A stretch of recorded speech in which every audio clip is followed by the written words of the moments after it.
Hünermendek Serbaniya Avaya ku xaniyê wî lêyê bexçe û çîflikçiyê kir. Tovjîn Yaşar hünermendek Kurd e.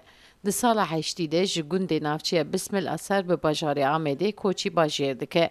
Bes destê wî ji jiyana gund nabe. Ji bo ku jiyana gund li bajêr bijî û hîs bike, serbaniya xaniyê xwe de pînên mirîşkan çê dike û li derdorê pînê de jî daran diçîne.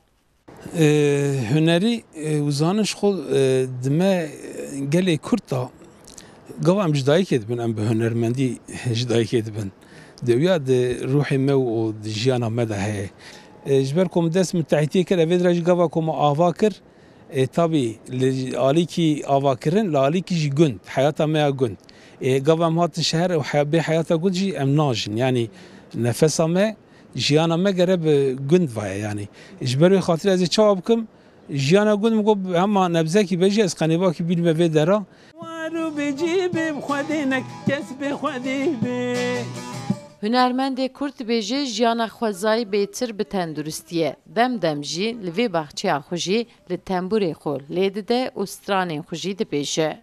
Em li vê derê hiç olmazsa serî sibê radibin li mirîşkê xwe li tenûra xwe mêze dikin. Nanê xwe carna zarok dibim nan lêxnekê nanê gund çîkî nanekî meqbûl et zanî û jiyana me a mirîşka mikarbû li vê dera ez bînim mirîşka çêkir bê baxçe jî nave ez baxçe jî pir hez dikim xandê ku mikaribû hema darê meywe zebza li vê dera me ava kir.